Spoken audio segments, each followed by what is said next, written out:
Hello, I'm Bernard Hickey from interest.co.nz and welcome to 90 at 9, brought to you in association with BNZ. This is your morning briefing where you get everything you need to know in 90 seconds at 9 o'clock, starting now with news from the US Federal Reserve's Open Market Committee. It's come out with its monetary policy statement earlier this morning and it's decided to not withdraw stimulus from the economy. There's been a lot of expectation about this announcement, about whether the Federal Reserve would ease up on monetary policy again, and particularly through a quantitative easing, known as QE2, because this would be the second round. Instead, the Federal Reserve came out with something more like QE2 lite than full-on shock and awe QE2. The Federal Reserve says that it will use the proceeds from debt repayments on mortgage bonds that it already owns to buy yet more US Treasuries.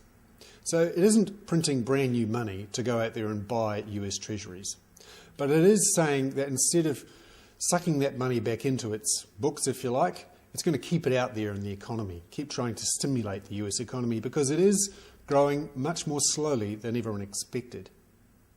Now, will this work? The Federal Reserve has kept interest rates exceptionally low for an extended period and repeated that pledge again today. But two-year Treasury bond yields are under 0.5%. The 10-year is under 3%. You have to wonder whether or not low interest rates are actually working to encourage Americans to borrow. Because right now, Americans are up to their gills in debt.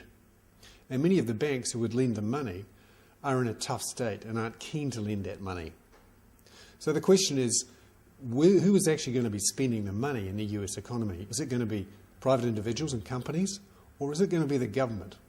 And that becomes a political issue, and we'll have to watch what happens in the November elections to see what happens there. Why do we care in New Zealand? Well, the US is the world's largest economy, and US consumers consume about 70% of US GDP. They are the engine room for global growth.